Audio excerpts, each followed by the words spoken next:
business. It started back in 1988 when I went down to Paris Island and became a Marine for the first, last, and only time in my life. And what that helped me understand is discipline and structure. You need discipline, I believe, and structure in your life, but you also need it in your business. The next piece was my last 3 years spent serving my country. Once again, I found myself down in Paris Island, South Carolina, this time as a Marine Corps drill instructor. And I can tell you, in my lifetime, I'll never have a job as rewarding as making young Marines. I made 300 United States Marines, and they're all still alive today, and I take a lot of pride in that. But you say, oh, that's great, cool. I saw Full Metal Jacket. That was funny. What's that have to do with me? I'm very proud that you were a Marine Corps drill instructor, but I'm a financial advisor. That sounds like a bit of a stretch, David. Why is that going to help me? Well, let me explain. You see them all the time. There is a new civilian buzzword out there. Civilians love this word. They use it all the time, and more today. The word, boot camp. Everyone wants to have a boot camp, don't they? We got a boot camp for everything. A boot camp for finance, a boot camp for fitness. We got a boot camp for abs, boot camp for retirement. There's a show, boot camp for marriage. And when I see one, I will grab that instructor. I'll say, hey, look at you having yourself a little boot camp. Charging money for it. You're making all kinds of cash. When were you a drill instructor? And they say, whoa, easy. I was never a drill instructor. Well, I don't understand. You're having a boot camp. Well, you don't have to be a drill instructor to have a boot camp. That's true. You are free to use whatever words you want. So that means I can go have a Harvard study next week. Don't know what one is. Have no idea how to write one, but I'm gonna launch one. No, I can't do that, and they shouldn't do that. And the reason is because when I ask them what boot camp means, they say, David, everyone knows what it means. It means hard, difficult, disciplined. No, that's not what it means. Would you be surprised to find out that thousands of books have been written about Paris Island? Would you be surprised to know that only 2 books have been written by an actual person that has conducted the boot camp, the drill instructors? Only 2. Why is all of that important? Because it is hard, difficult, disciplined, yes, but that isn't what boot camp is all about. What it's about is stripping, not the person, the process, down to its very basic element. What is it we want you to achieve? We're going to take it down to the very bottom, and then we're going to rebuild step by step by step. Repetition, best practice, repetition, best practice. That's how we do it. If you think about firing a weapon, obviously we teach them how to fire a weapon. Take a wild guess where we may start. Where do we start? There are about 1,000 steps we're going to go over with those recruits. Where do we start when we teach them how to fire it? This is my weapon. That's funny, though, by the way. We will teach them how to sit down, Indian style. Now, I know that's not politically correct, but that's still what we call it, right? Not a lot of change happening down at Paris Island. So that means cross leg, okay? We will reteach them. And you say, well, why would you do that? Because if you don't have the proper foundation, we will teach them where to place one leg, the other leg, and they'll do it for hours. They will sit in that position for hours, and it is painful. And it's to get them used to that, because if you don't have that steady foundation, when we put the weapon in your hand about 500 steps down the road, you won't be comfortable in your foundation. That's what I mean. That is a very good example of taking something down to its very basics, figuring out what the basics is, and then rebuilding with best practice and repetition. That's what I did to your business. I took those same tactics that only a Marine drill instructor would know, and I applied them to your business. I ripped apart everything you do. I took seminars, took them down to their basics. Events, prospecting, how you prospect, where you prospect, why you prospect, how you build relationships with clients. Took it all down to its very basics, and then I rebuilt it, which is the third piece, folks. I've been in this industry for over 15 years. I have now traveled to over 500 cities. I'm happy to say, Omaha, this is my 6th or 7th time coming to Omaha, Nebraska. I've traveled all over the country. What I was looking for and what I found were what I call true best practices. So I ripped it down to its basics, took discipline and structure, applied it, and then put the best practices in there. But I changed the way your industry looks at best practices. In fact, I couldn't stand the way this industry looked at best practices. So I'll ask you, if you were to write a book of best practices from financial advisors, where do you think the industry is going to go to find those best practices? Where do we go? Where do we get best practices from in this industry? Successful advisors, yes, thank you. How do we determine success? Production, boom, there it is. You are a $1,000,000,000 producer. You're amazing. I'm going to find out what you're doing, and then I'm going to replicate that. And I'm going to say, based on what you're doing, you can do it too. What he's doing in Spokane, Washington, and it'll work for you. And if you're doing it in Lake Oswego, Oregon, been there, by the way, it'll work for you too. And if you're doing it in Roswell, New Mexico, been there. Ever wonder if they're, anybody from Roswell, New Mexico? Yeah, you ever wonder if they're weird there? They are. Because he's doing it, it's going to work for you. What I realized was production is not the right measurement for a best practice. Because when I went a little bit deeper talking to these best practitioners, and they were fantastic, and I'd say, well, how do you grow your business? Well, David, let me tell you what I did in 1975. Well, that's great, but it's not 1975. So can you tell me what you're doing today? Well, today, I just get referrals. You just get referrals? It's called the Field of Dreams methodology. Build it and they come. What that means is I get referrals. I don't even ask for them. I am that good. My book is that deep that I don't even have to ask for the referrals. Is that a best practice? No, of course it's not a best practice. Or going even deeper with financial advisors, I'd sit down with a $2 million producer and say, wow, you were amazing. $2 million in production. That's crazy. How'd you do it? Well, Daddy gave me the book about a year ago. Well, that's not a best practice. Unless you want to go get adopted by somebody, and if that's your case, that's great. You got a book, you adopted. You got your dad's book, that's fantastic, but it's not going to work for this guy. So instead of using production level, which I threw out, which no one does, I said, what if I looked at growth rate and only growth rate? I sat down with financial advisors and I said, are you growing? Yes. Are you actively growing? What does that mean? That means, are you making the growth happen? Yes. How much have you grown? Wow, you've doubled your business. Okay. Why? What are you doing? And when I got that information, I put it in a database. And then I kept talking to financial advisors across the country. And what I started to see was best practices bubbling up.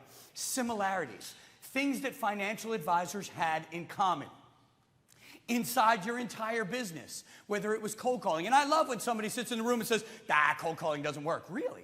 I've got about 1,000 financial advisors that would disagree with you. Cold calling does work.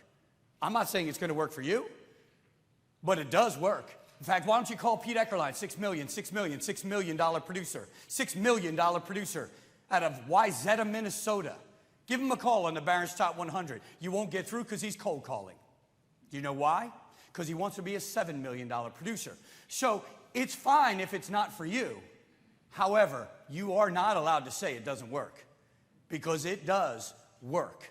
So I found all these best practices validated from financial advisor to financial advisor, and that's how I rebuilt your business. Break it down to its basics, apply structure, apply discipline, put in some repetition, put in the best practices from people that are financial advisors that are growing across the country, and now you have boot camp for financial advisors. And that's a little piece of what I'm going to share with you today. It starts with change, by the way. Change happens. Change is all around us. Change will never stop happening. The question is, when change happens, what do you do with it? Would it be safe to say that your industry changed in 2008? Would it be safe to say the perception of financial advisors changed in 2008?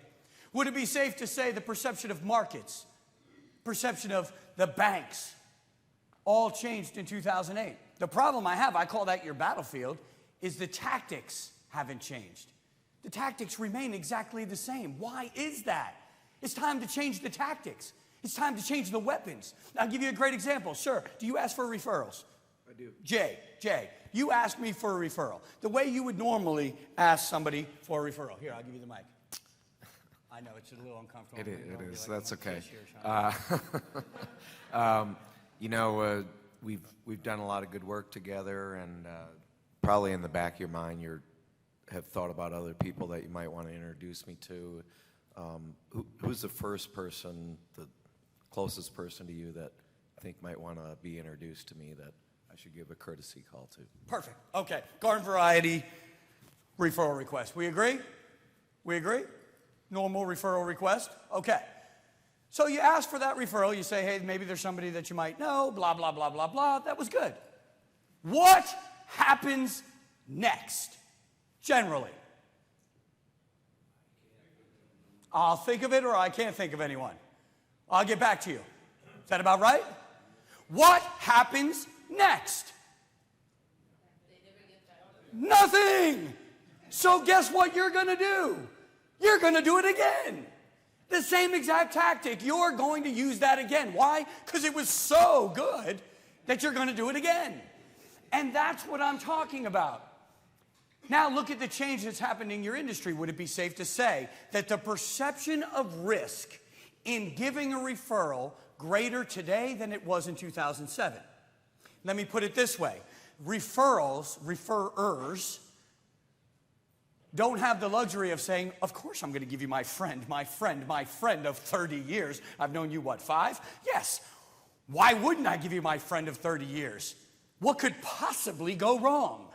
Would it be safe to say that comfort left in 2008? So I'm not saying referrals are bad. They're phenomenal.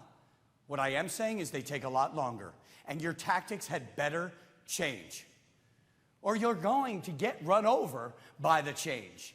You have to embrace this change, and I get it, by the way. I do. I get it. How long have you been in business? 14 years. That's not what I expected. How long have you been in business? How many? 55 years. Seen a lot of change. 55 years ago, if I sat in a bar with you and I said, let me tell you something, Harold, in 55, well, I guess it would be about 50 years, the market's going to crash. Merrill's going to almost go out of business. Yeah, that would be Merrill Lynch. They're going to get bought by a bank. A couple others are actually going to go out of business. What would you have said to me 50 years ago? It always comes back. It always comes back. You wouldn't have believed me, would you? Not in a million years. Because it was unthinkable. But it happened. Change happens, but we hate it. We hate change. So I'm going to give you some ideas, and you're going to walk out that door, and you're going to be like, I don't want to do it. It's uncomfortable. I hate to change. Because it's uncomfortable, because it's unknown. And I'm looking at you and saying, I get it. No one gets it like me. If you've never met a real Marine drill instructor, one thing we don't like is change. We're not flexible. This is how we make Marines. You like it? Oh, good. You don't? Get out. Because this is the way we do it. This is the way we've done it for 100 years. This is the way we're going to continue to do it. So we don't like change. But here I am, this Marine drill instructor, and here comes change. Life is beautiful. Just when I got used to it, just when I was getting good, I was making Marines, and I was good at it. Life is beautiful. Here it comes. Wham! One day, Marine drill instructor. Next day, I'm a single dad taking care of 2 children, 3 and 5. One day, Marine drill instructor. Next day, I'm a single dad. My son and my daughter, 3 and 5 years old. I'm down to Paris Island, South Carolina. Family is home in New Jersey. No help there. I'm on my own. And I looked at this new job and I said, I have no idea how to be mom and dad. I'm still getting used to being dad. But I do know how to be a drill instructor. So I know what I'll do. I'll take the tactics of a Marine drill instructor and I'm going to force them into this job of being a single dad. They're going to be squared away. I'll tell you that right now. You're laughing because you already know the end. I didn't. I thought it was going to work great. Took my son to daycare. They said, Mr. Klemenko, we just want to let you know we have to move Michael to another room. He's got to go to the 3-year-old room. I said, well, all right, very well then. Move away. They said, no, we're telling you this because to move in that room, you have to be potty trained. I said, oh, okay. They said, we have some books and some VCR tapes in the back. Should take you about 2 weeks, but we need to get that done. I said, 2 weeks? Ma'am, it'll be done tonight. It'll be done in the next couple hours. Yeah, this is how dumb I was. I said, let's go, boy, get in the car. That's what we're doing tonight. We're potty training. She laughed at me just like that, and I was mad too. I said, you know what? I don't need the books and VCR tapes. I'm going to show her how drill instructors roll. We'll show her how it's done. So I get the young man home, and I stand him up, and I said, let me tell you something, boy.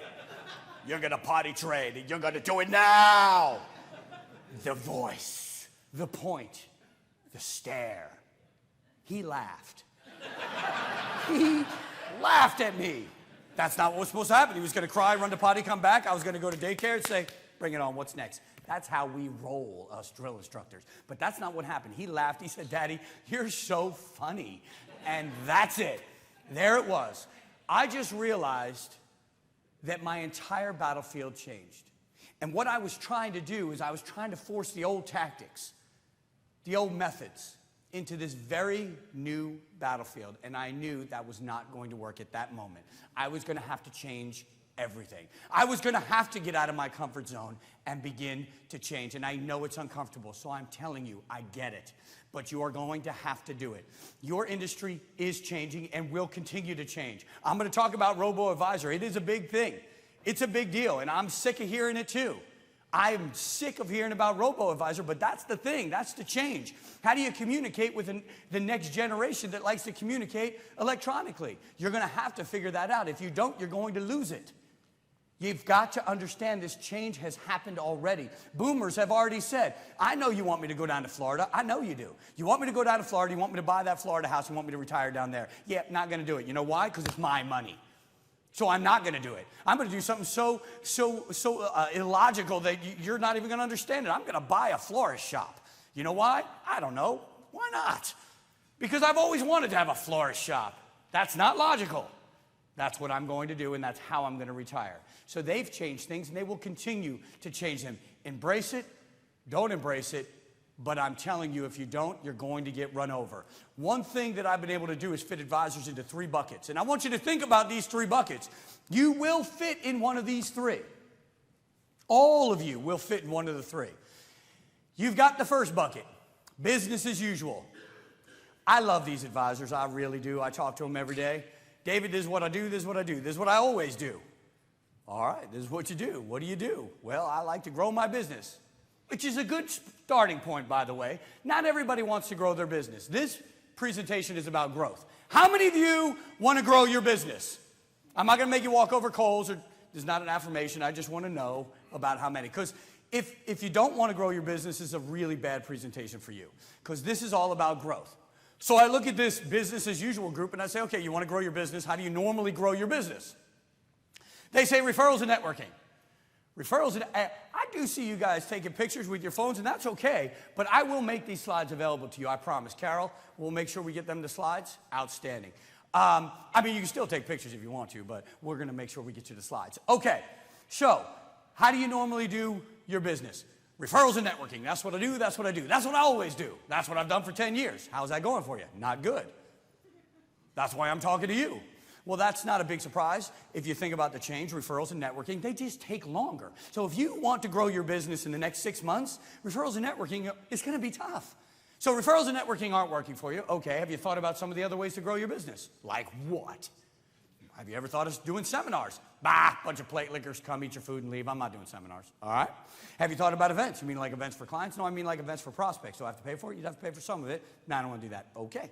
Have you thought about cold calling? Young man, I cold called my way into this business. I'm now going back to it. Okay, just asking. Guess cold walking's probably out of the question. Yes, what do I look like, Edward Jones? I'm not going door to door. No, absolutely not. Okay, so cold walking's out too. Have you thought about direct mail? Does it work? If you mail 5,000 to 10,000, just a side note on direct mail. The average mailing for somebody who thinks they're doing direct mail is 250. 250 pieces of mail in a week. Take that to 5,000 to 10,000. 5,000 at the minimum. 1% response rate on direct mail. 1% response rate. Now, I want to explain that 1% response rate. That is including your big mailers like Chuck E. Schwab, Nationwide, Prudential. They don't isolate them. They don't take them out of the measurement. They're all in there, and they are mass mailers. So of course they're getting a bigger response rate. They're mailing 100,000 at a clip, 500,000 at a clip, and they're in that 1%. I think it's much lower than 1%. And you're mailing 250 people. It is not going to work with that. You've got to get it up to about 5,000, and you have to do it over and over and over again. Whoa, no, I don't want to do that. Okay, just saying. What about local ads? Does it really work? Yes, if you stick to it, it will grow your brand, which will grow your business. But if you're going to look to say somebody saw your ad and became a client, that's very hard to do. But you've got to invest money in it. No, I don't want to do that either. All right. How about trade shows? I'm a sophisticated financial advisor. You want me at the mall with MetLife? No, I'm not doing that either. Okay.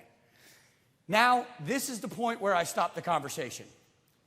And I'm going to put it out to you and see if there's anybody in the room. This is a test. This is a challenge. No one has ever gotten this right. And I'll explain why you won't know the answer to the question. But try it. I've presented to probably 60, 70, 75,000 financial advisors. No one's ever gotten this. The question is, one, when I stop the conversation, there's a problem. There's a tactical issue with this conversation, what I just said with this financial advisor. And I want to know if you know what it is. Is there anyone, no one's ever guessed it, anyone in this room that knows what the problem with my conversation with this advisor is? He shut down? That is a problem, that's not it. A tactical problem. Do you want to do it? More tactical. Nope. Nope. Here it is. I'm going to give it to you. It's over. We're not even close. And there's a reason you don't know this. The problem is you're out of prospecting methods. I actually just said the 9 ways and only 9 ways you can grow. And he actually just said no to all of them. So it's impossible to grow. The reason you never guess it is, when is the last time? I'm sure you say it all the time. I want to grow, I want to grow, I want to grow.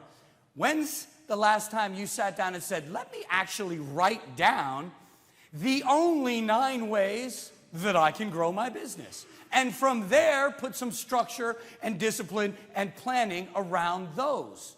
Who's ever done that? Probably none of you. Which is why you didn't automatically go, wait, 1, 2, 3, cold calling. Oh, yeah, duh. Those are the 9 methods. You're out of methods. There is a 10th, it's buying someone's book, but everyone can't do it. So boot camp is always all about inclusion, meaning everybody. It's got to be right for everyone, everywhere. So in fact, most financial advisors cannot buy someone else's book. So there is a 10th technically for independence, but I don't talk about it. So there are 9 methods. That's why you didn't know it. By the way, 2 most popular, which are they? Across the country, 46 states, 500 cities. What are the 2 most popular methods of prospecting? Referrals and networking.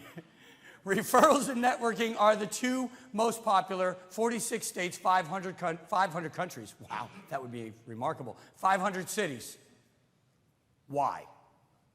Why are they the 2 most popular? It's very important to know. Nope. Easiest. Why are they the easiest? Let's go a little deeper. Why are they the easiest? No stress? Rejection is easier. That's what you'll tell yourself. They're the most, yes? You already got the first contact done? They're the easiest because they're the easiest to say you do, but you don't do. That's why they are the easiest, which is why they are the most popular. Let me explain. You have your business plan. By the way, how many of you have a business plan? Okay, good. So of course you have your business plan. Business plans are easy. I'm going to grow my business by 10%. You bring it to management. Do I have any managers in the room? Any managers? Right back there. So we bring it to our manager because she says, make a business plan. And it says, I'm going to grow my business by 10%. I'm going to do that by cross-selling my existing clients. And I've identified the following clients with the following products. And I'm going to do that by prospecting new clients. And I'm going to do that with referrals and networking. And we print the business plan, and we take the business plan all nice and beautiful, and we put it on the desk for the manager. And oh, it's not you, it's you back here. And we put it down on the desk for the manager, and the light shineth down on the business plan. And management says, brilliant! Go forth and multiply. and we go, and we take the business plan, and we put it on our desk because it looks good, and we feel good that we have a business plan. But I don't do that. I look at the business plan and say, yay, how? How? So I see here you're a networker. Yes, I'm a networker. How do you network? Well, I go to things. What kind of things? Well, I go to stuff. What kind of stuff? Well, you know, David, I go to networking events. Side note, anything that you're going to that says networking in the title of the event is garbage. Don't go to it. It's a bunch of you looking for business. If the word networking is in the title of the event, it's not a good networking event. You must step outside your comfort zone for this. You got to get a little more creative. Find a fundraiser, $100 a plate. How much it cost you to get in? $100. You will sit at a table with either 9 or 7 other people. At $100 a plate with 99% accuracy, I can tell you your target market is sitting at the table with you at $100 a plate. 99% accuracy. That's a networking event. Go to a 5K. That's a networking event. Go to a triathlon. That's a networking event. Go to a wine tasting, networking event. Art exhibit. That's a networking event. You got to dig a little bit deeper. Don't just look for the easy slam dunks because they probably won't work. Okay. So I said you go to things and stuffity stuff. What events have you been to? Because it's May and we're having this conversation. It's May and you put the business plan together back in January. So what things have you been to? Well, I haven't gone to anything yet, but I'm going to go. I should hope so. You have 2 methods for growth, referrals and networking. And we're talking about one of them right now, and you haven't been to anything yet. Well, I'm gonna. Well, show me on the calendar what you're going to go to. Well, I haven't done that yet. Well, how are you going to grow your business? It's May, and you haven't gone to anything, and you don't even know what you're going to go to yet. Well, that's not all I do, David. I'm on boards, too. Well, boards are fantastic. Boards and committees are great. What boards are you on? Well, you know, I used to do BNI, but that didn't work out well. So then I started doing the Chamber of Commerce, but that was no good. And I don't know. I guess if you ask like that, I'm on the YMCA board. Well, you said boards. In fact, you walk around saying I'm on boards. It's really board. You're on board. You're on one board. So when you think you're actively involved in the community, when we rip it down, it's board. One board. How many people on the board? 10. 10 including you? Yes. So that's 9. How many of the 9 are clients? None. How many of the 9 would be good clients? 5. How many of the 5 of you asked to be a client? None. How many of the 5 of you said, let's have some lunch, dinner, snack, breakfast, tea, go over what I do, what you do, maybe there's some synergy? None. How many of you said of the 5, hey, you know what, when's the last time you got a second opinion on your investments? None. Huh. How many people come to your meetings? No, it's just the 10 of us. How quaint. How many marketing pieces are you on where somebody can see your name and see that you're a board member? None. How many events are you being invited to because you're this board member? None. How's this going to grow your business? When pushed hard enough, I will get. Well, David, I do it to give back to the community.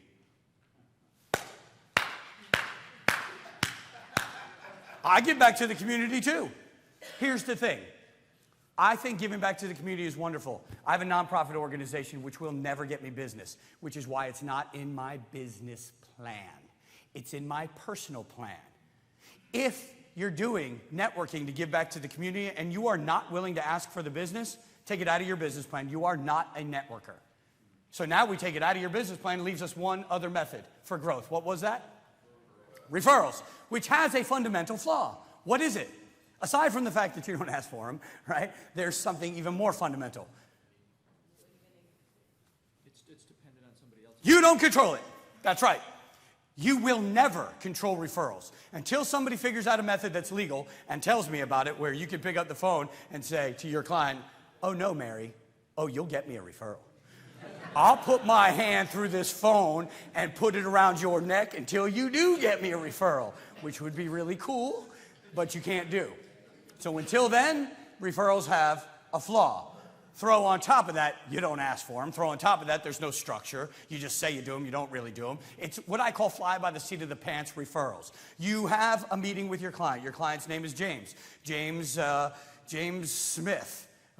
James Smith is your client. You say, you know what, I got to ask. Next time I talk to James, I got to ask him for a referral. But you don't write it down. But you're in the car, and it's about you hear a jingle, and that jingle reminds you of James. And then you say, wow, James, yes, I should probably call him now and get a referral. That's fly by the seat of your pants referrals. There's no discipline, no structure around it. This is why financial advisors aren't growing. I cannot help this group. They resist change. They say it's business as usual. It's anything but business as usual. The group in the middle, they're the bigger group. They say, I want to change. I have no idea where to start.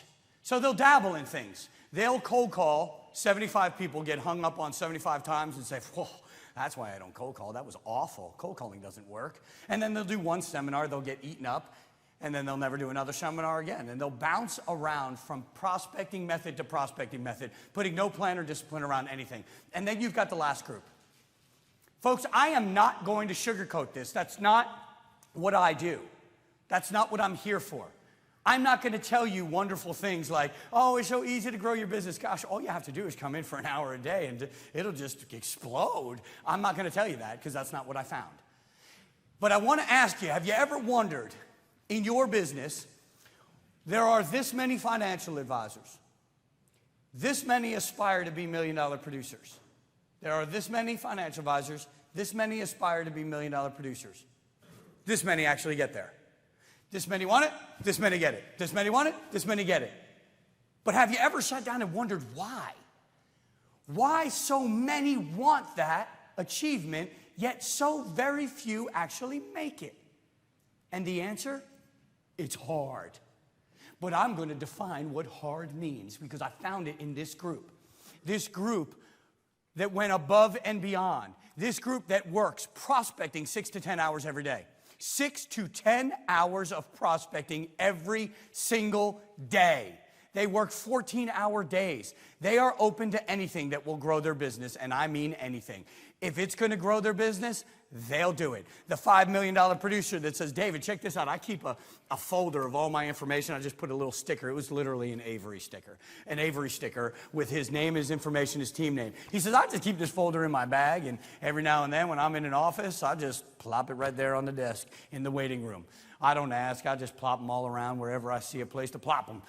And I said, wow, why do you do that? He's like, because I want to grow. You never know when you're going to get a hit. It's not beneath him. They will do whatever it takes to get business. Watch this pitch. I'm at an ice cream shop. This guy right here. Hi. What's your name? Smitty. Actually, I don't know your name yet because I'm in an ice cream shop. Watch this pitch. You ready? Here it is. Hey, how you doing? David Klemenko. You've got a beautiful family here. What's your name? Smitty. Smitty. Beautiful family. You from the area? I am. I've never seen you before. Listen, my wife's about to cringe because I know we're in an ice cream shop, but I ask this of everyone I talk to because I'm a financial advisor. Are you 100% satisfied with your financial advisor? Now, don't answer yet. The reason I ask that is because you'd be amazed at how many people are not 100% satisfied. And you think about what a financial advisor does, take you to retirement, help you live through retirement, and pass the wealth to that beautiful generation you've got over there. How could you not be 100% satisfied? So if you are, we'll talk about the butter pecan, which, by the way, is amazing. And if you're not, I'd love to talk to you about maybe we have a meeting and I can get you to 100%. You're 100% satisfied? Now, it doesn't matter what he says. It doesn't matter because my question is that an aggressive pitch? What I just did there, is that an aggressive pitch? Yeah. 10 million. I'll do it again. $10 million producer, Nestor Vignair. That's not his pitch yesterday. That's not his pitch when he just started. That's his pitch right now. That's his pitch today. He'll do that anywhere with anyone, at any time. Now, normally the best practice would be, hey, on my way home, I'm going to hit as many ice cream shops as I can, because if Nestor can do it and he's a $10 million producer, I'm going to do it. That's not the best practice. Did I see that anywhere else in the country? No. Do I think it'll work for you? Probably not, but it works for Nestor. So the best practice is, the takeaway from that is, why is a $10 million producer doing that? Because he wants to be an $11 million producer, because that's what works for him. And why do you stop doing things that actually work for you? Keep doing them. If they're working, keep doing them. That's what I found in this box. They're willing and open to do anything. And by the way, they prospect on the most successful day of the week. What is it? What's that? Today. What is today? Today's Wednesday. It is not today. What is the most successful prospecting day of the week for your industry? It's Saturday. For two reasons, for three reasons. One, there's not a lot of people calling you, so you have the time to concentrate. The market's not open. People are home. You can cold call. It is a phenomenal method on a Saturday because people are home. Now, is somebody going to get mad at you for calling on a Saturday? Welcome to cold calling. You hang up the phone and guess what? You got 17,000 other names to call. Keep calling away. Or networking through events, through your town, through your local community. Community events, phenomenal. It is the best prospecting day of the week in your industry, Saturday. So, having said that, now I will ask you, business owners, since all of you are business owners, how many of you are working on Saturday prospecting every single Saturday? Every Saturday. 100% of your Saturdays are spent prospecting. 1, 2, 3. 3. 75% of your Saturdays spent prospecting. There's one more. We're at 4. 50% of your Saturdays are spent prospecting. 2 more. 3 more. How many of you don't prospect on Saturday at all? Thank you. And I know why. I'm going to make you tell me, but I already know why. So you can be honest with me. Did you say no, you don't work on Saturdays at all? Why? I value my free time. Your free time. What do you do with your free time on Saturday? Fish, hunt. That's not the number one answer. That is fish, hunt. Yes, your free time. Do you work every Saturday? No. Why? There again, free time. Free time with who? My wife and family. Family. That's the one I was looking for. Family is the number one reason. And I totally get that. I understand that. I completely understand it, but as a business owner, I don't. So I'm going to take it out of your industry, and I'm going to put it into a different industry to show you what it looks like. I own a car lot. It's a Honda dealership. It's mine. Who makes the rules? You. That's right, I do. I better listen to the clients, but I make the rules. So it's my Honda dealership, and she pulls up on a Saturday. Hi, how are you? David Klemenko. I own this fine establishment. What can I do for you on this fine Saturday morning? I'm looking for a car. Looking for a car. Well, that's fantastic. We have a lot of cars. But here's the thing. I'm not open today. I just happen to be swinging by. I am not open on Saturday. You know why? Because I like to spend time with my family. So I'm not here. I'm not really here. So I'm going to need you to get off my lot. You come back on Monday, and I'm going to sell you a car. Now, are you coming back on Monday? No, you're going to buy a car today. Of course you are. But let me ask this. As a financial advisor, what do you think of me as a business owner closing my doors on Saturday? Which, by the way, is the best prospecting day of the week for auto sales. What do you think of me as a business owner? Not a good plan. Interesting. What do you think of me? I would agree, second hand. Not a good plan. What he said. What do you think of me as a business owner? Dog ain't gonna hunt. Dog ain't gonna hunt. Interesting. But you feel it's okay and you're justified and you even deserve to take a Saturday off because your industry is so much more sophisticated than auto sales. It is not. It's sales. And you should be open because it is the best prospecting day of the week. Now, I get it if you don't, and I'm not asking you to add 4 today. I'm asking you to try 1. Try 1. But if you don't do that, then do not walk out that door and wonder why you're not part of this group. And I'm not saying you have to be, but don't tell me you aspire to be there. But I don't want to do the things it takes to get there. I just want to kind of get there. But I don't want to do the hard work. That's not going to work for you, folks. Unless you fall on somebody that just won the lottery, and that does happen. I've run into those financial advisors, and you know what they do? They laugh. I ran into one in Oklahoma. He's like, yeah, the guy came into $300 million. I had met him a couple of years ago. Bam, I got the account. I was a terrible advisor, but I got the account. And he laughs. That doesn't really happen, folks. It really doesn't. I wouldn't wait for that. So you got to think about that. That's what I found in this box.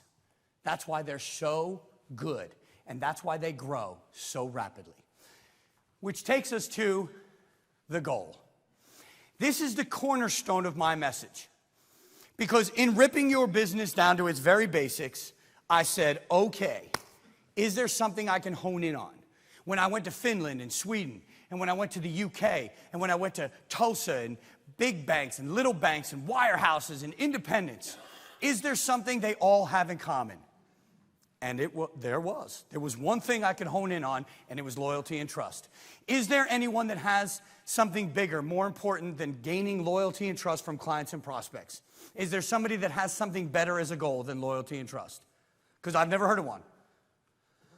Okay, so loyalty and trust is what you crave. It's what you seek. So how do you get there? Loyalty and trust comes when you go beyond expectation. Satisfaction will not get you to loyalty and trust. So you've got to go beyond satisfaction, beyond expectation. To get to beyond expectation, folks, what comes first? What must everyone do to get to beyond expectation? Before you can get there, you have to hit this stepping stone. Do something unusual. Expectation. You can't ever get to beyond expectation without hitting expectation first. So what is expectation for your industry? Well, the minute you tag the word financial advisor next to your name, there comes the expectation. Great investments, great products, great operations, great service. That's the so what? We have a plethora of products here, but of course you do. You're a financial advisor. You think I didn't expect that walking in the door? Of course you've got products. Of course you've got a great platform. I love when you tout your knowledge of the markets. Our knowledge of the markets is vast, but of course it is. You're an advisor. I would hope that you'd know and understand the markets. Try it this way. Ladies and gentlemen, welcome aboard Delta Flight 959er. We've got a pretty safe flight over to Florida, Tampa specifically, and I just want to let everybody know this is Captain Klemenko, and I know how to fly the airplane. Thank you, and I'll talk to you later. Right? You laugh because it's ridiculous.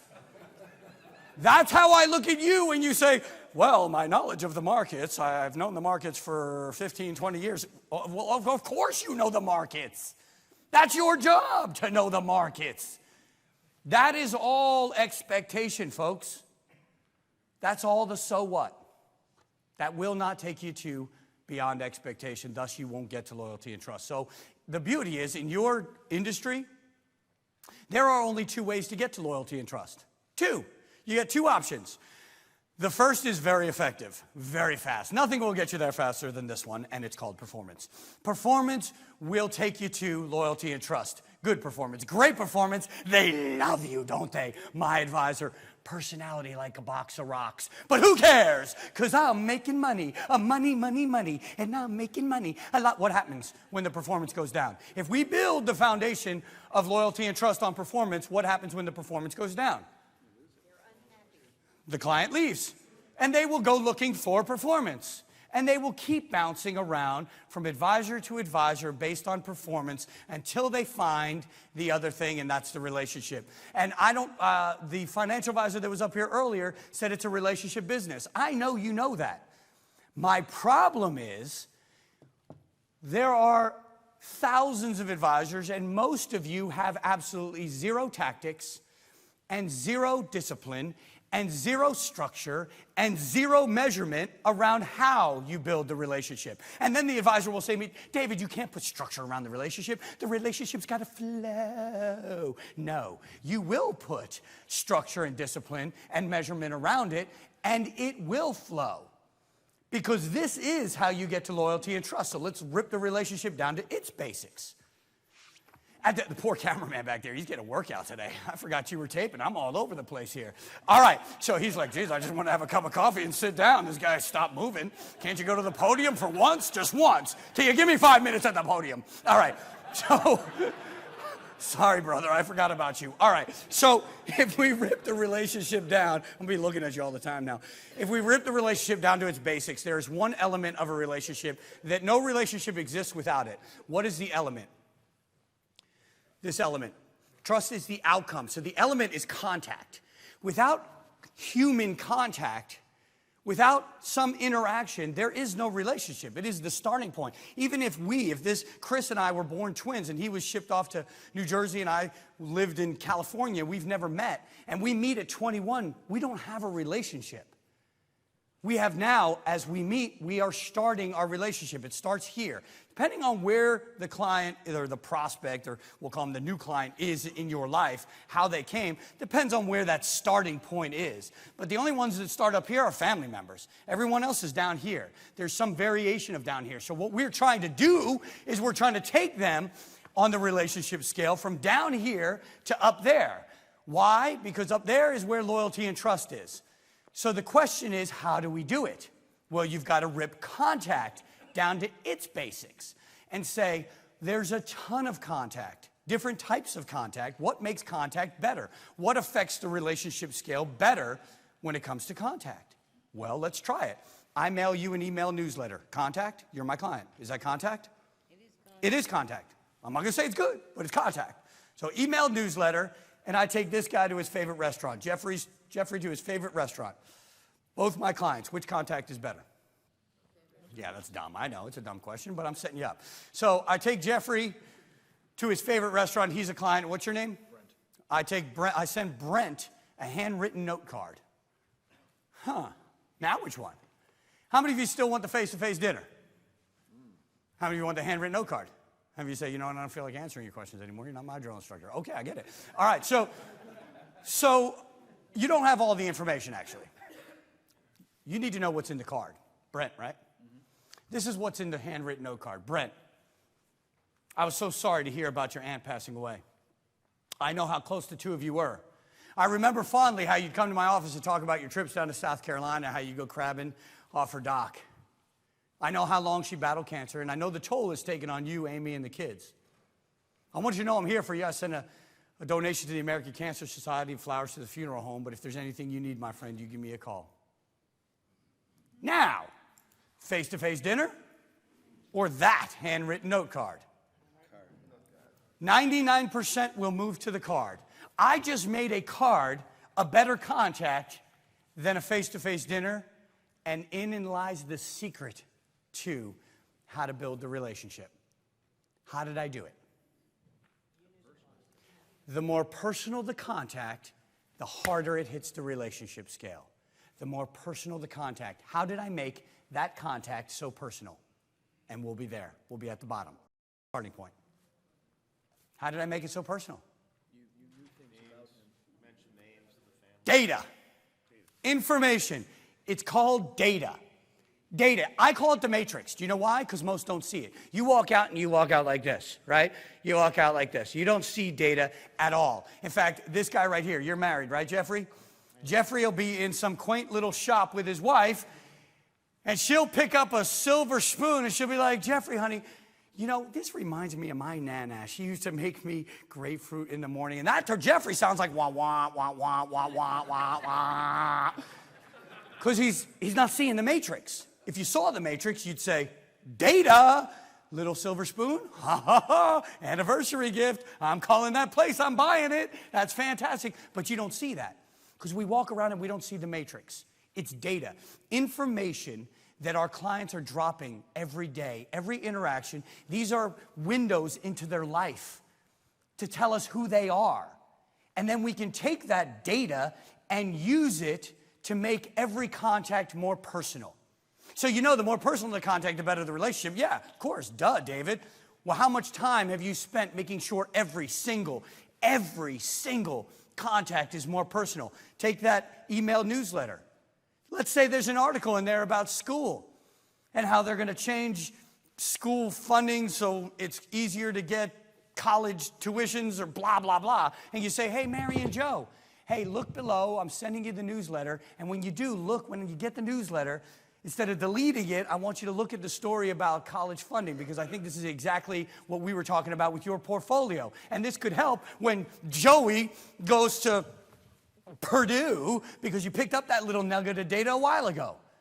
That's how you make that newsletter more personal. But we don't spend any time doing this. We fly by the seat of our pants. So I'm going to teach you how to find this data. But first, I've got to do a little test. And I know you hate tests because you're a financial advisor and you always hate these tests. But I've done it with thousands. And this is not a test for me. This is a test for you. This is to tell you how well you see the matrix. Do you even see the matrix? And when you see it, what do you do with it? Because there's a process. See it, capture it, mine it. See the opportunity, seize the opportunity. So I'm your client. I'm a good client. I've been with you about 10 years.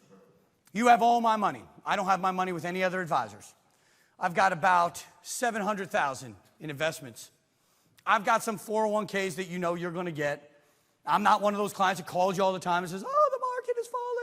I'm a good client. You like me, I like you. We have a good relationship. So we talk maybe once a quarter if needed. Sometimes even maybe once every 6 months. Well, I call you out of the blue.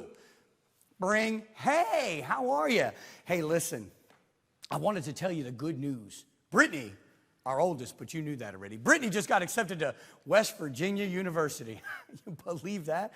She's going to be a mountaineer. Where'd that come from? I thought she'd go someplace like Rutgers. You know, in fact, we talked about it. Remember when I said, what if she goes to Princeton? And you're like, settle down. We'll save what we can, and we'll figure out how to get her there if that's where she wants to go. And now she's going to West Virginia University. Can't believe it. Blah, blah, blah. Talk to you later. Bye. Pretty big thing happening in your client's life. You're more than that of a used car salesman and real estate agent. Let me rephrase that. Your client demands your relationship is deeper than that of a used car salesman and real estate agent. Okay. So then the logical question is, how many of you hung up the phone and captured the data? Stop. Before you answer this question, got a little disclaimer for you. Anyone with a photographic memory? Any Rain men or Rain women in the room? It's important to know. Okay, the reason I say that is because when I ask about this, the number one reason I get from seasoned advisors is, David, save the information. It's all up here. There's a flaw with that, and the flaw is, if you don't have a photographic memory, it can't be all up here. And it falls out when it's all up here. The problem is it doesn't tell you when it falls out. And unless you hear this in the morning, good morning. It's your brain. How are you? Listen, we have a busy day today, but I've got to go over a couple admin items. You have 3 pieces of data that are going to fall out today, so you want to write them down. Does anybody hear that in the morning? That would be cool, right? When the data leaves you, does it call to you, hey, I'm leaving, write it down? So what I realized is you don't know what you don't know. So you think it's all up here, but it's not. You know how I know? Because you don't have a photographic memory. So you all have to do it. No excuses. Now I want to know, how many of you with that client, with that information, honestly hung up the phone and captured the data that just got dropped? Give me the hands. Give me the hands. No, keep them up. This is very important. This is your business right here. This is where it is. All right, go ahead, put them down. That, I believe, was less than 50%. I'm going to give you about 40%, which is a lot because I don't think it was 40%, but I'm going to give you 40%. 40%. 40%. Do you know what that means? That means 60% of you are on the phone going, oh, gee, old kid going to college thing is so boring. Do you have anything that's going to make me money? Do you have a trade or something? Because I don't care about your kid going to college. And I know you're not doing that. But by not taking it down, that's exactly what you're doing. So I'm going to show you sometimes how nasty your business can be. I'm going to show you how well I actually know you. Because I can get all of you to raise your hand. I can get all of you to capture data. Watch how. Same client, different tone in my voice this time. Hey, how are you? Hey, listen, I just wanted to call you. My dad passed away, and I've got to go to Pennsylvania and do a bunch of stuff. But I'm calling you because we need to talk October 1st because I'm a little lost. He left me $4 million, and I knew that was going to happen, but he left me $4 million, and I don't know how to get it over to my account. So I assume you've done this before. Give me a call October 1st, and so we can figure it all out. How many can capture that data? You put a big, fat Post-it note on your door. Call client October 1st. Usually goes to the gym at 6:30. Should catch in the car at 6:31. Let's go get the $4 million. Of course you capture that data. So, let me ask you this. The first scenario, the kid going to college, that phone call, who's that phone call important to? The second call, the inheritance, who's that one important to? Why is it not important to the client? Because the client's getting the money, whether you're involved or not. So the client doesn't really care about that conversation. They're just letting you know. But if you don't want it, they'll give it to somebody else. But they're already getting the inheritance. The question is whether or not you will. So that's why it's not important. So yes, the second call is important to who? The advisor. Here's the big question. Who owns the money? So who actually gets to decide which call is more important? And they always will, folks. They always get to decide, not you. But on your importance scale, the second call is here. The first one is here. The clients, it's completely reversed. They're equally important. Equally important. In fact, if you do the first one well, you will always get the second one. You do the college calls, you will always get the inheritance. You'll always get the relationship. Because that's how you get to loyalty and trust. And only 40% of you copied the information down. Now let's go a little bit deeper. Now, how many of you copied the data and put a reminder in your calendar to reach out to the client. In this case, it was the husband. To reach out to the husband, the client, August, September, see how dad's doing. How many of you put a reminder in? We went down a little bit. I'm going to give you 30% on that. While I'm doing that, I'm going to check my time. Wow, 9:03. So that was about 30%. That means there's about 10% of you that are capturing data and doing nothing with it. Without the reminder, the data's dead. Okay, just so you know. That means you're sitting at your computer going, this is important information. I've got to get it in my system. I'm not going to use it, but I'm going to put it in my system. If you're not going to use it, do something else with your time because it's not productive. Why? Because if you don't put reminders in, you will never find the data. Unless you have a process every morning to do this to your database. Is anybody dying? Anybody have cancer? Anybody have an anniversary? Anybody have a birthday, communion? Blah, blah. You can't ask every possible question. You need the reminders. And I'm still not done. Only 30% of you. Did anyone, there should be a couple, did anyone put a reminder in this scenario? Did anybody put a reminder in to reach out to the wife? Yes. One. Anyone else? That was you? No. No. One. Now I know why, but I'm going to make you tell me. Who reached out to the husband? Who put a reminder in to reach out to the client? How many of you out there? I know there were 30% you. Why didn't you reach out to the wife? I know the answer. You just need to be honest with me. He's the one who called me. He's the one who called you? He's who you have the relationship with. That's usually the number one answer. He's the one that has the relationship because he what? In this case, usually probably makes the money. Welcome to the 1950s, folks. Welcome to Leave It to Beaverland, of which your industry is in. You haven't left Leave It to Beaverland. In the Cleaver household in the 1950s, who manages money? Man. Man managed money. 1950s, yes. Man decides everything with money, yes? Yes. I'm not looking for you like you were in the 50s, and I just looked in that area, right? 1950s, yes, man managed money. 2000, you were what? You were a boy. See, I'm okay then. 2016, I didn't come over here and ask him in the 50s who managed money. 2016, 15. Would it be safe to say a couple of things have changed in the American household? Yes. The other person has a bigger say in the investments? Yes. So, your industry is stuck in the 50s. You say, look at you, America, so cute, making decisions together. I don't care. I will maintain contact with and only with the person that has and makes the money. Now, why is that a problem? In accumulation phase of retirement, how many advisors are there in the American household? Average, 3. 3 advisors in accumulation phase of retirement in the average American household. I know you want it to be the one and only, but stats show us you are not. In distribution phase, how many advisors? So that means 2 are getting fired. The other person, the one you don't care about reaching out to, has a much bigger say who stays and who goes. Big mistake. If you've seen Pretty Woman, huge mistake. See this guy laughing right here? Well, now we know you watch Pretty Woman on AMC. That's a piece of data right there. Yes, big mistake, huge. And you had a third contact. Did anybody reach out to the daughter? Anyone? I know you didn't, but I'm going to ask anyway. Anybody reach out? You did. One. It was a son. I mean, this just recently happened. But you reach out. So you reach out to the child. Okay, 1. And that's fantastic. She got all 3. It's very rare. And I also know why you didn't reach out to the daughter, and it's okay. I get it. Why didn't you reach out to the daughter? Don't even know her name. Now, that is not the real answer. I want the real, honest answer. She has no money. Come on. I forgot to tell you that my daughter's name is Taylor Swift. Oh, I bet you'd know her name then. I love when advisors say, well, I don't have a relationship with the daughter. Well, if the daughter was Taylor Swift, you would have made a relationship. You'd have been like, hey, what's Taylor up to? Yeah, I don't know. I just bought her flowers. Crazy. I don't know. I just wanted to talk to her. Yeah, you'd make a relationship. She has no money. She's a speck on this earth. I'm an all-powerful financial advisor. I do not have time for the Britneys of the world. But Britney's going to grow. And Britney is going to get the inheritance. And you have lost a piece of your job. Take them to retirement, help them live through retirement, and pass the wealth to the next generation. Ask Merrill Lynch because they're only keeping 6% of the next generation. And let me give you another stat that just came out. I think this was in Time or in Newsweek.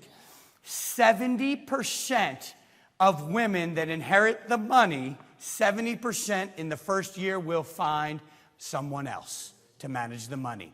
70%. It's all right here. How do you do it? The number crunchers will look into computers. I don't. It's right here. This is the battlefield. It's the relationship. And how do you make that relationship deeper and better? By taking the blinders off and seeing the matrix. By seeing those opportunities that you have to go deeper with your clients, to show them that you know them, you understand them, and you know what keeps them up at night, because that's exactly what they want. Last question, I'm going to close you out. Last question. For those of you that think you do this data well, for those of you that are going to meet me in the hallway and go, David, yeah, I do all that stuff. Well, why didn't you raise your hand? Well, I just don't do that. I just don't raise my hand. This is for you. So when you think about data, I want you to think about an important piece of data. Think about what your dream is for retirement. I want you to, in your mind, just quick, get to your dream for retirement. The dream for retirement, what is it? Okay, what's the dream for retirement, sir? Right here. Comfortable. Comfortable. What's your dream? Financially stable. Financially stable. What's your dream?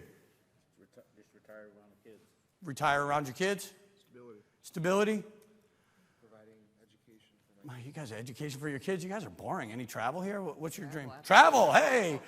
Doing it now. Doing it now. But it is your dream, so you get to do whatever you want, right? Do it now. Okay. Would it be safe to say that you are the keeper of the dream for your clients? Okay.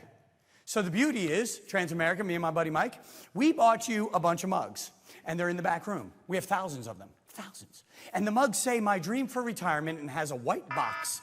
And that, wow, okay, that's supposed to tell me that it's time to get off stage.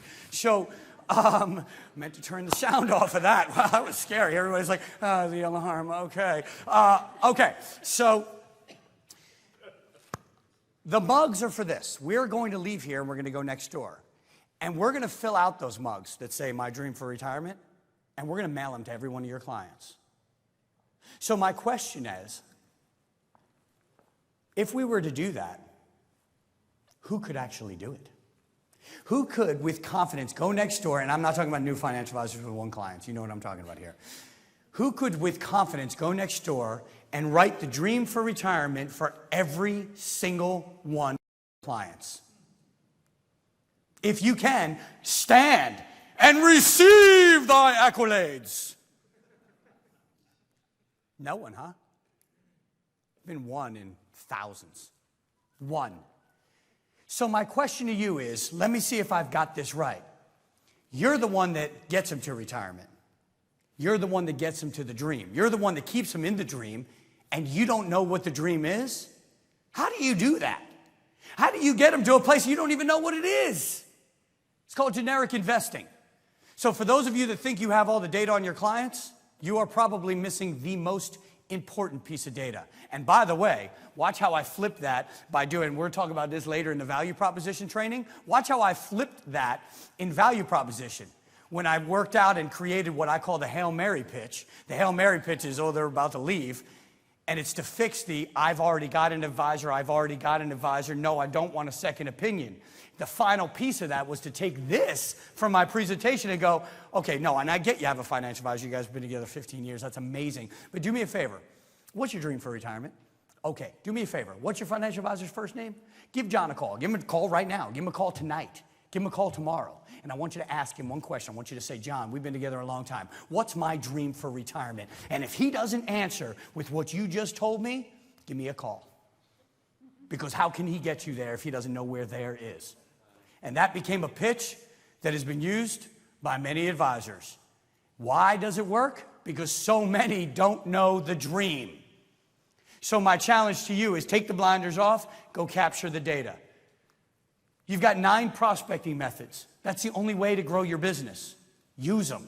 They're all powerful. I hope I get to come back next year to your next sales conference and do part 2, where we'll rip down, yes, this is the cross-sell piece, where we rip down each one of the 9 methods. And so I know there's some books in my book, Boot Camp for Financial Advisors. I rip them all down and then rebuild them with best practices. What are successful financial advisors doing? You ever wonder what those seminar gurus are doing out there that are financial advisors, and why are they so successful? Well, they all had something in common. So these are the 9 methods. Understand them. Take the blinders down. And then finally, I'm going to leave you with this right here. I know you've seen this before, but I'm going to put some flavor around it. I'm not the speaker that gets up and says, you want it, you can accomplish anything, you just put your mind to it. It sounds so good with the accent, right, with the little twang. You want it, you just put your mind to it, you can accomplish anything. Well, I thought about that, and that's actually not true. If this guy says, yeah, I want to be a Marine, I've always wanted to be a Marine, I quit, I'm going to go be a Marine. That's not going to happen, sir. I don't care how hard you put your mind to it, that ship has sailed, right? It's just not going to happen for him, but it's not going to happen for me either. The ship sailed for me too, right? So there are certain things that just aren't going to happen. This nice guy right here, Jeffrey, I've been picking on him all day. If he says, I've always wanted to be an astronaut, Jeffrey, let's be realistic. You can put your mind to it, but that's not going to happen either, right? So here's the thing. It's a pie in the sky thought process. You want it, you can accomplish anything, and then you run and crash through the doors from that presentation. You say, yeah, I'm ready. But there's a certain point where you're going to find out you can't accomplish anything. So instead, I give you this mindset that has led me through my life. It's called failure is not an option. I learned it in the Marine Corps, and it wasn't on the battlefield. I was this young 19-year-old stationed in 29 Palms, California. This Jersey boy, I'm in the middle of nowhere, 29 Palms, California. I end up getting the best job on base. Folks, I'm the general's driver. I'm the man driving the man. I've got this beautiful Plymouth Fury, as beautiful as a Plymouth Fury can be, 4-door with the red flag on it. When you put a flag on a car, something magical happens. It was almost like chitty chitty bang bang, like we could almost fly, right? The flag goes on there. Imagine 4,000 troops stopping, all 4,000 to salute the car. I used to dream, I'd be like, they were saluted, carry on, carry on. Not for long because I was driving, right? So you don't want to keep your eyes closed for a long time. So anyway, I'm the general's driver. He calls me in one day. He says, Tiger, get in here. You know, I've got to redo my ribbon rack, and I noticed that I've got a rip on this ribbon. So I need you to go to the PX and get me another one. I said, aye, sir. I grabbed that ribbon. It was a Medal of Honor. I drove for Major General James Livingston, Medal of Honor recipient, Vietnam. It was amazing. He was a hero. I learned a lot from him. He's still my mentor today. But now I had a job to do.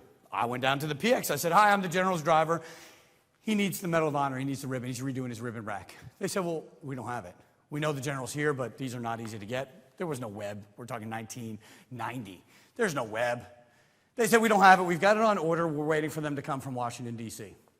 I said, oh, but he needs it. Well, we don't have it. But he needs it. Well, we don't have it. But he needs it. I was 19 at the time. It took a little while for things to sink in. Plus, I was the general's driver, and nobody really says no. So finally, I said, oh, okay, you don't have it. I'm in the middle of nowhere. Okay. I grabbed the ribbon. I go back to his office. I knock on the door. Hey, sir, they didn't have it. And he stared at me for a really long time. And I want you to think about my predicament now. I am standing in his office. I can't leave. I'm not allowed. That's disrespectful. I can't just turn my back and be like, all right, cool, see ya. I can't do that. I have not been dismissed. And he's staring at me with these black death eyes. And I know he's killed people because I read his Medal of Honor citation. I also know he's killed a lot of people. And I am next, I think, at this time. So I look up, and every now and then I look down. Yep, he's still staring at me. What do you do? So finally I was like, I got to get out of here. I'm going to die. So I back away, and I was like, aye, sir. And I go out. And I go see the sergeant major, who's like a big granddad, right? So I go see the old sergeant major, and I told him what happened, and he looked mean. He said, boy, let me tell you something. You don't tell the general no. No one tells the general no. And I said, well, you don't understand what happened. He said, shut up, boy. You'll find that ribbon. You'll be back here with it tomorrow. You don't have it? Don't come in. If you don't come in, you're AWOL. UA. I'll throw you in the brig. Now get out. I'm standing in the hallway now. I'm not going to jail. I'm not a brig guy, right? That's not for me. So I better figure something out. And this is where failure is not an option comes into play. It's interesting when your back's against the wall and you realize there is no other option. When you have this mindset, all the options begin to appear. If you take me back to the PX when I was looking, I had the blinders up. You don't have it, there is no other option. There are, I'm not willing to look at them. But now that I'm going to jail, all of a sudden the blinders, and I don't know this at the time, but all of a sudden all the blinders come down. And I start seeing all these other options. I will find a Medal of Honor recipient in the area. There's got to be one in the connecting 3 states. Break into their house, steal it, and come back. Not a great option, but an option. I will write a bounce check that I know is a check that's going to bounce. In 1990, you could do that. For TWA, I will fly to Washington, D.C., get the ribbon, and fly back, and mission accomplished. That was definitely an option. And then the last one that hit me like a ton of bricks.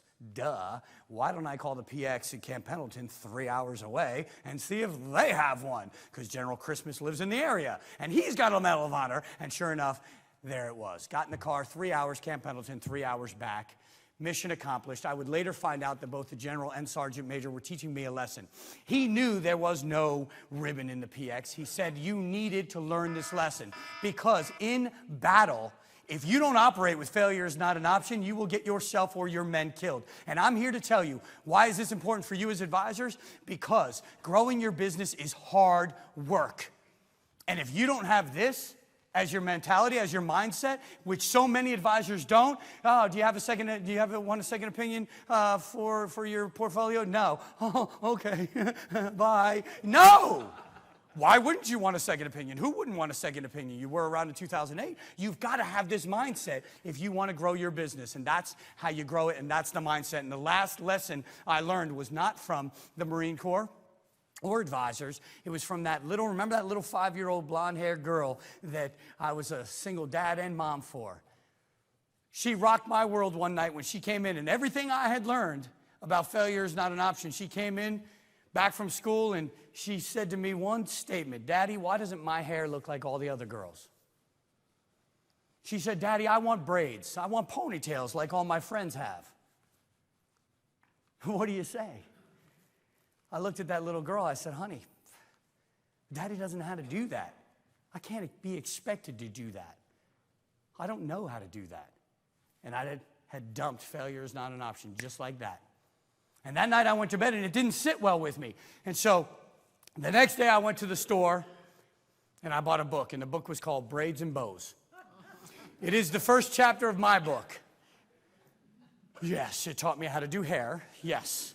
But it taught me the deeper lesson. Never forget the roots of failure is not an option. There's always a way. You find a way. And if that's your mindset, I'm not going to tell you can accomplish anything, but certainly growing your business, that is definitely doable. Without a doubt, especially with this mindset. And if you ever wondered what happens when you take a Marine drill instructor and a hairdresser and you smash them together, you get a very tight, very disciplined ponytail.